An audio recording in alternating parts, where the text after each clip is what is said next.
Yes, sir.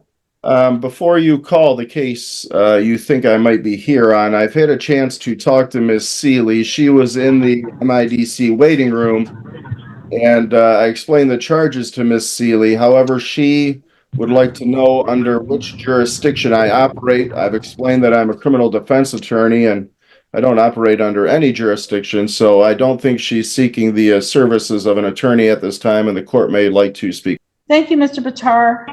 You're welcome, Judge.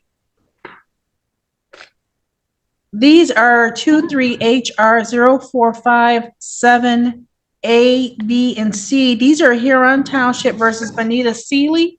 Ms. Seeley, were you able to hear Mr. Batar just now?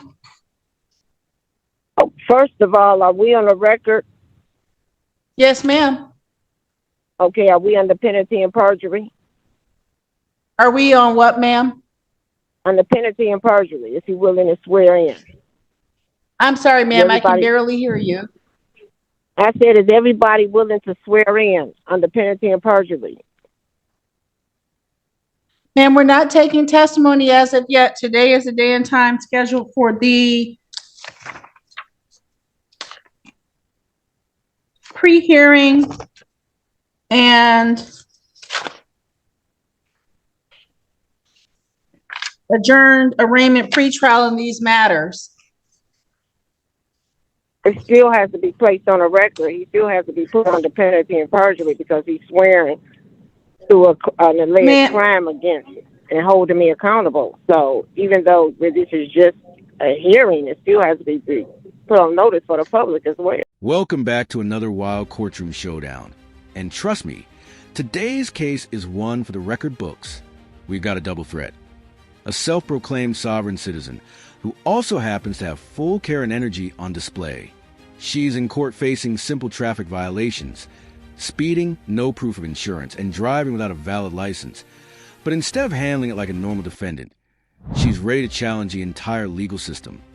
This case is everything: confusion, defiance, misplaced legal jargon, and a judge trying desperately to hold on to sanity. But pay attention, because what starts as a simple pretrial turns into a full-blown lesson in courtroom chaos. Here we go, the Sovereign Citizen Starter Pack in full swing.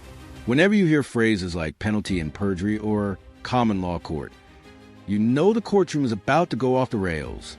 What's happening here is classic pseudo-legal confusion. She's mixing up actual legal concepts with made-up ones from conspiracy forums. The judge, being professional, is trying to clarify the basics, but she's arguing about the grammar of the law rather than the fact of her case. And notice, the judge stays calm, refusing to escalate. That patience? It's the true mark of courtroom experience. Ma'am, today is the day and time scheduled for the pre-hearing and the arraignment pretrial. Would you state your name for the record, please?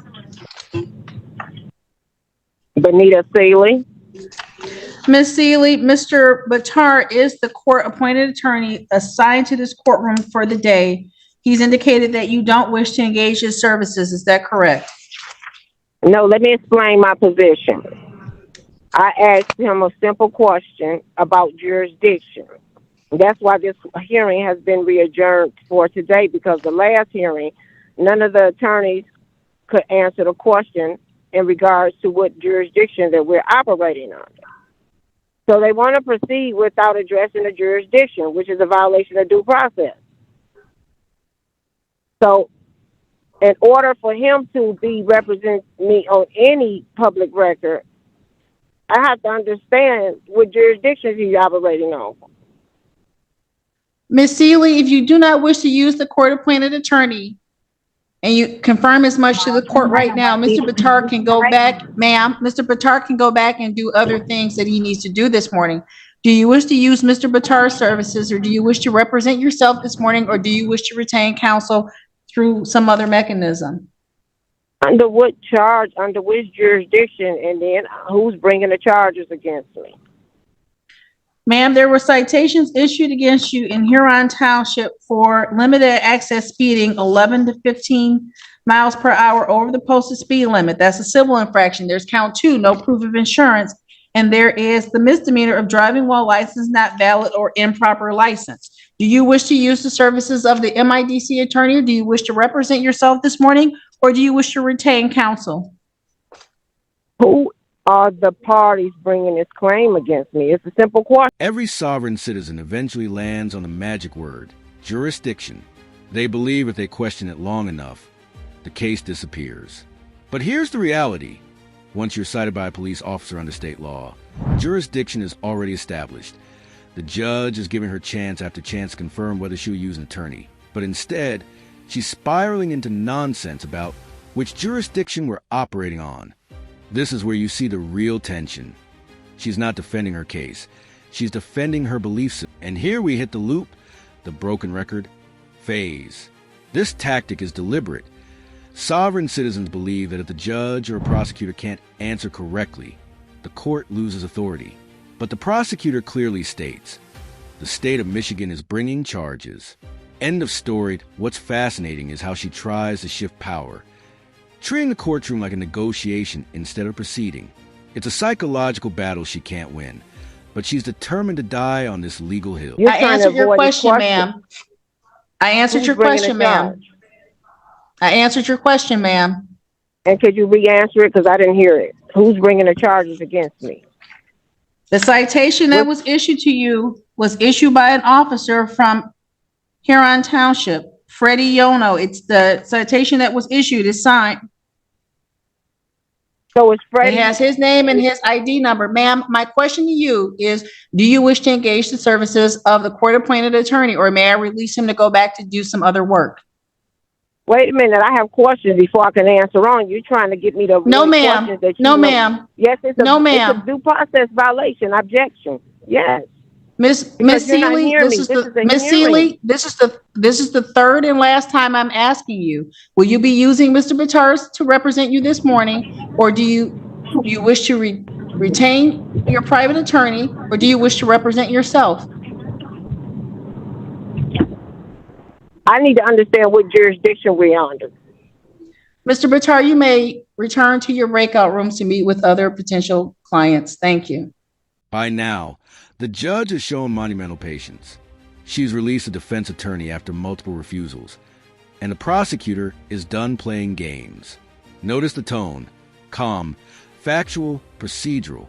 He's laying out a timeline showing months of delay, missed hearings, refusal to appear, and endless objections. This is a smart legal move. By getting all of this on record, the court establishes a pattern of obstruction. So when she later claims they violated due process, the transcript itself tells a different story. She's the one blocking due process. Thank you, Your Honor. Your Honor, if I Ms. may, Seeley, do you intend to represent, I'm sorry, Ms. Foley Carter. I just want we started this case back in July. Ms. Seeley attended her first pretrial. She demanded that the case be dismissed. I declined. I asked that the case be set for a bench trial. Ms. Seeley objected, and Magistrate Hinman advised her to file a motion stating her objection. Since then, she asked Judge Green for her oath of office and then didn't appear for the court dates before Judge Oakley. So this case has been going on for quite some time with no resolution. Because I'm asking a question and it requires a rebuttal and it's being ignored. You cannot violate the due process. This is a hearing, and any question that I have needs to be answered. You don't get to sit in the capacity of government and ignore the questions that the people have. Someone's bringing a claim against me, and my only question is, are we dealing in a commercial or a common law, also known as a record of law, court? That's simple.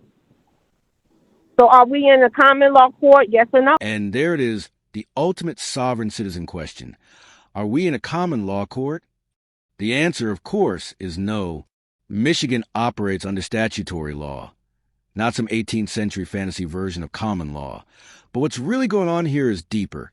She's rejecting the authority of the court entirely. To her, acknowledging jurisdiction means surrendering. That's why these cases never end cleanly.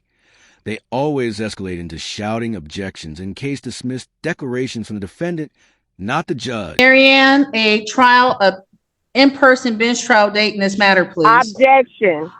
Objection. Are we in a common law court, yes or no? January Case 23rd dismissed.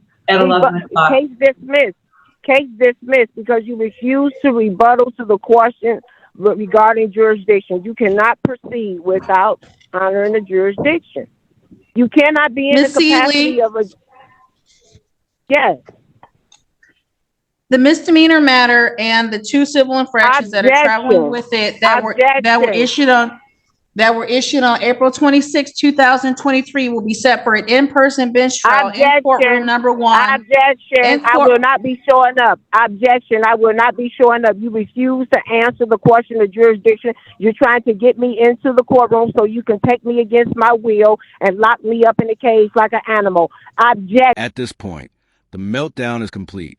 The judge calmly sets a trial date, and she responds like she's narrating a dystopian film, claiming she'll be locked up in a cage like an animal.